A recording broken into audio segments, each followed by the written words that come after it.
Here's your news for December 26, 2019. We're starting off this Boxing Day video with news from NXT, as the Gold brand had a very special taped episode that featured a lot of debuts. During the 2-hour show on the USA Network, Austin Theory made his TV debut for the company, answering the open challenge from NXT North American champion Roderick Strong. Though Austin didn't capture the title on this occasion, some fans will recognize the 22-year-old star from his time in Evolve, where he is a former world champion of the promotion. Signing with WWE in August this year, Theory was the Evolve champion at the time, and only dropped the title this past November, losing the gold to Josh Briggs. The Christmas Day special of NXT also saw the TV debut of Shotzi Blackheart, who signed with the WWE in November. As a part of the same WWE Performance Center class as Scarlett Bordeaux, Indy Hartwell, and referee Stephen Smith, the 26-year-old Blackheart had been working live events so far, and made her in-ring debut at the all-women's show on December 5th in Jacksonville, Florida. In her NXT TV debut this week, the former Shine Nova champion came up short against Bianca Belair, though her and Theory both made big statements despite their losses. From two new faces in WWE to one of the most instantly recognizable stars of all time, as Brock Lesnar remains absent from WWE programming.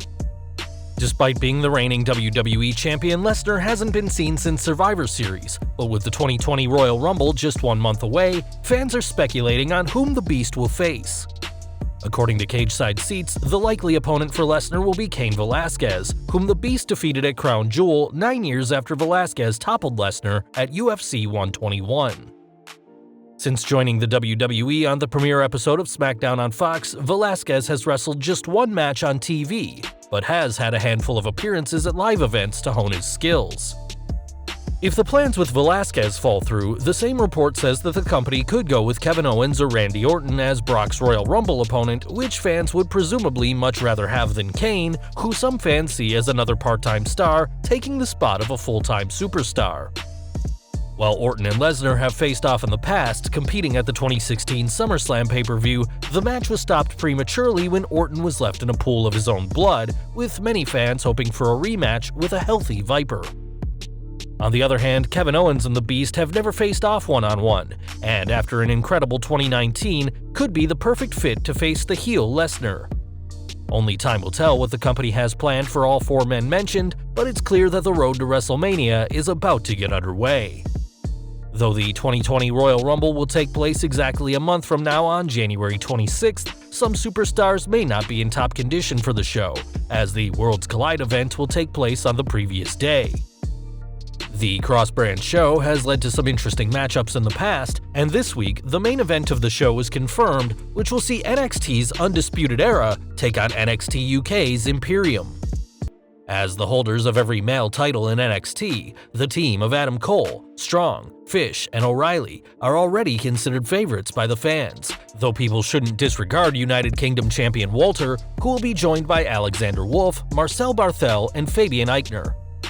This year's show will take place at the Toyota Center in Houston, Texas, and though no other matches have been announced for the show, expect this news to be made public in the coming weeks.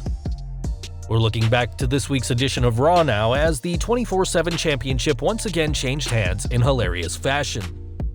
After R-Truth got pinned by Akira Tozawa, the Japanese superstar didn't get far before losing the title to Santa Claus, who was later pinned himself by R-Truth. Of course, this wasn't the real Santa Claus, who is kept pretty busy on Christmas Eve, but it was instead indie wrestler Bear Bronson.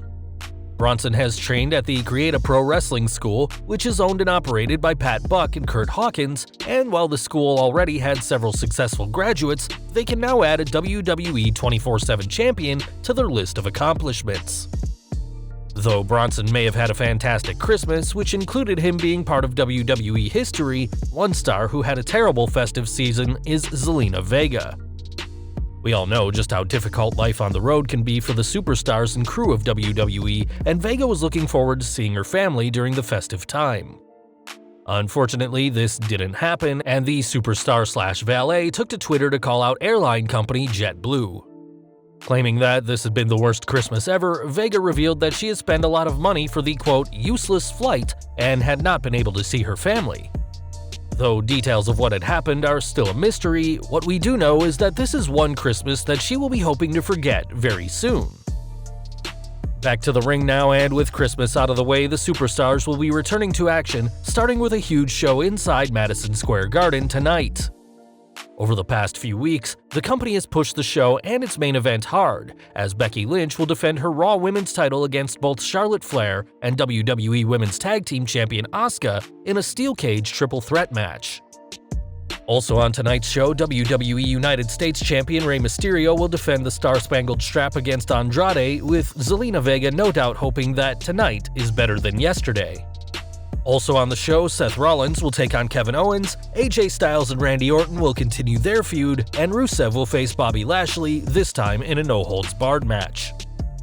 It's interesting that WWE are giving both Flair and Asuka a chance to win the Raw Women's title, as on Christmas Eve the company issued a poll regarding the Men's Championship reign. Asking the fans whether Lynch would end the year still with the Raw Women's Championship, an astonishing 77% of fans polled said that she would, while 23% expect a title change in the next few days. In an ominous tweet after this, Lynch thanked the fans who have supported her since her transition into the man last year, and said that she'll always be grateful no matter what happens next year. With no title match announced for next week's final Raw of the decade, it's likely the man will end the year as Raw Women's Champion, as rumors continue to grow that she will defend against Asuka in singles action at the Royal Rumble pay-per-view. More women's division news now, as though many fans expect Becky Lynch to end the decade with the Raw Women's Championship, the same can't be said for the Queen of Spades, Shayna Baszler. On last week's edition of NXT, the former MMA fighter had her 415-day reign ended by Rhea Ripley, who spoke with Sporting News about her huge title win. When asked what WWE COO and head of the Gold brand Triple H said to her backstage, the new NXT Women's Champion was quick to give the game's reaction to her win, saying, "He was pretty much just saying how proud he is of me, and that means a lot coming from him, someone that I've looked up to for the longest time. He's the reason that I started wrestling and why I'm here where I'm at today." Time will tell just how far the Australian star goes from here, but with the support of the King of Kings, the sky's the limit for the new NXT Women's Champion. Speaking of NXT, one superstar who fans are expecting to see in the Gold brand soon is Killer Kross, but that may not be the case according to the latest rumors. After being unhappy with his time in Impact Wrestling, Kross was let go from his contract earlier this year, and according to WrestleVotes, the WWE has a, quote, significantly high interest in signing him. Despite being scheduled to appear in MLW on February 1st, most fans are expecting Kross to end up in either the WWE or AEW, and according to an anonymous source in WWE who spoke with Wrestling News, there are plans to get the Killer over to WWE. The source stated that Kross should be receiving a better offer than most other new signings have received, and that the company are willing to have him start on Raw or SmackDown and fast-track him into the upper card picture. Interestingly, Kross has drawn interest from WWE in the past, as he was brought into the company's Performance Center for tryouts before he signed with Impact. On the February 16, 2015 edition of Monday Night Raw, Kross even appeared on the Red brand as Darren Young's tag team partner, but was quickly flattened by the Ascension, though it's clear a lot has changed for Kross and the WWE as a whole in the near 5 years since then. With Kross's girlfriend, Scarlett Bordeaux, signing with WWE recently, it's possible that Kross will join the Smoke Show, and if so, expect the Killer to receive a big push upon his arrival to the company. And finally today, we're ending with some news from all the way back in 2001, when one of the most iconic brawls in WWE history happened. On the December 13th edition of SmackDown, Stone Cold Steve Austin and Booker T brawled in a supermarket of all places, and this week, more details have emerged about the iconic Blue Brand moment. On the latest episode of his Something to Wrestle With podcast, Bruce Pritchard spoke about the segment and revealed the two didn't battle on some kind of set, adding, "It was a real grocery store. They were kind enough to open their doors to us. Let us shoot that segment with Booker and Stone Cold, but it probably cost a few $1,000s. Though it was expensive to shoot, the segment has stood the test of time as one of the greatest moments in the history of SmackDown and helped re-establish the Texas Rattlesnake as one of the biggest babyfaces in wrestling after turning heel at WrestleMania 17. Well, that's all the news we have for you today. If you like this video, don't forget to give it a thumbs up and hit that subscribe button. If you're looking for more content, you can follow us on Twitter, and as always, thanks for watching.